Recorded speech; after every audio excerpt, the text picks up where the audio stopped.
Ah, l'ENA, l'École nationale d'administration. Rien que le nom, ça évoque tout un monde, n'est-ce pas? Une institution française absolument mythique, aussi célèbre que controversée. Pendant des décennies, c'était tout simplement le passage obligé pour quiconque voulait diriger la France.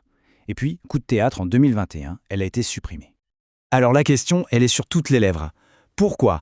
Pourquoi est-ce qu'une nation décide, comme ça, de fermer l'école qui a formé ses présidents, ses ministres, bref, l'essentiel de sa haute fonction publique? C'est ce mystère qu'on va tenter de décrypter ensemble. Pour bien comprendre ce qu'on pourrait appeler un meurtre institutionnel, il faut d'abord faire les choses dans l'ordre. On va retracer la vie et puis la mort de la victime. Et voilà, en gros le fil des événements. L'école naît en 1945 avec un idéal vraiment noble. Ensuite, elle connaît un âge d'or qui dure plus de 50 ans. Et puis, le vent tourne. En 2018, la crise des Gilets jaunes devient le symbole d'une colère anti-élite qui vise directement l'ENA. La sentence tombe en 2021 et l'ironie, c'est qu'elle est prononcée par l'un de ses plus célèbres diplômés, le président Macron lui-même. Mais bon, avant d'en arriver là, avant la chute, il y avait cet idéal. Alors revenons un instant en 1945 pour comprendre quelle était sa raison d'être au départ. Faut bien se remettre dans le contexte de l'époque. Juste après la guerre, l'idée de Gaulle, c'est une petite révolution. Le but était simple et clair, en finir avec le népotisme, le piston. On voulait recruter les grands serviteurs de l'État, non pas sur leur nom de famille, mais sur leur talent, grâce à un concours hyper exigeant. C'était ça, la pure promesse de la méritocratie républicaine. Seulement, voilà, entre ce bel idéal et la réalité, il y a souvent un monde.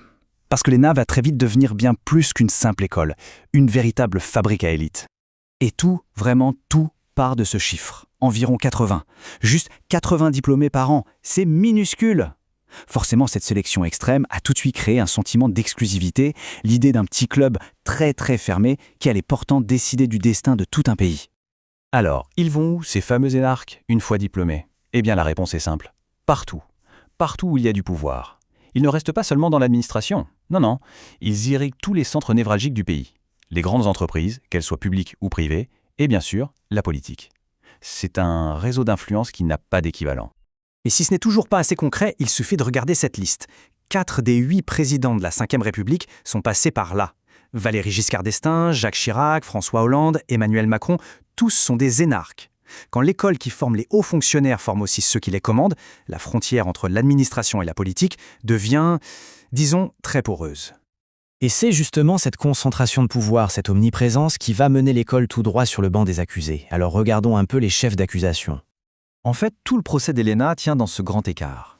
La promesse de méritocratie, on l'accuse d'être devenue une machine à reproduire les mêmes élites sociales. L'idéal d'unifier la nation, on lui reproche d'avoir formé des dirigeants complètement déconnectés de la réalité du terrain. Et l'éthique du service public, elle est de plus en plus vue comme un simple tremplin vers le secteur privé et ses salaires mirobolants. Les accusations sont alors de plus en plus dures. On parle d'une pensée unique, comme si tout le monde était formaté dans le même moule. On parle de copinage, où le carnet d'adresses compte plus que la compétence. Et au final, s'adresse le portrait d'une sorte de caste dirigeante, arrogante, déconnectée, qui ne comprendrait plus le pays qu'elle est censée servir. Au fond, cette phrase du président Macron, qui est lui-même un pur produit du système, résume parfaitement le verdict. L'idée, ce n'est pas de jeter le mérite à la poubelle, mais de reconnaître que le système de l'ENA tel qu'il était devenu dysfonctionnel, voire contre-productif. Bon, l'ENA est morte. Mais qu'est-ce qu'on a mis à la place? Est-ce qu'on a affaire à une véritable révolution ou, soyons honnêtes, juste à un coup de peinture fraîche sur une vieille façade? Sur le papier, la nouvelle école, l'INSP, semble vouloir corriger les défauts de son ancêtre. On nous promet plus de diversité dans le recrutement, plus de stages pratiques sur le terrain, un tronc commun pour tous les futurs hauts fonctionnaires, et surtout, la grande révolution, c'est la fin du fameux classement de sortie. Fini ce système qui garantissait aux premiers de la classe les postes les plus prestigieux à vie. Alors voilà, la question reste entière. Est-ce qu'on assiste à une refondation profonde de la manière dont on forme les élites en France, ou est-ce que c'est simplement un changement d'étiquette pour calmer la colère populaire ? Seul l'avenir nous dira si les nouveaux diplômés seront plus connectés aux réalités du pays, parce que bien souvent, la fin d'un symbole ne signifie pas la fin d'un système. Merci d'avoir suivi ce décryptage.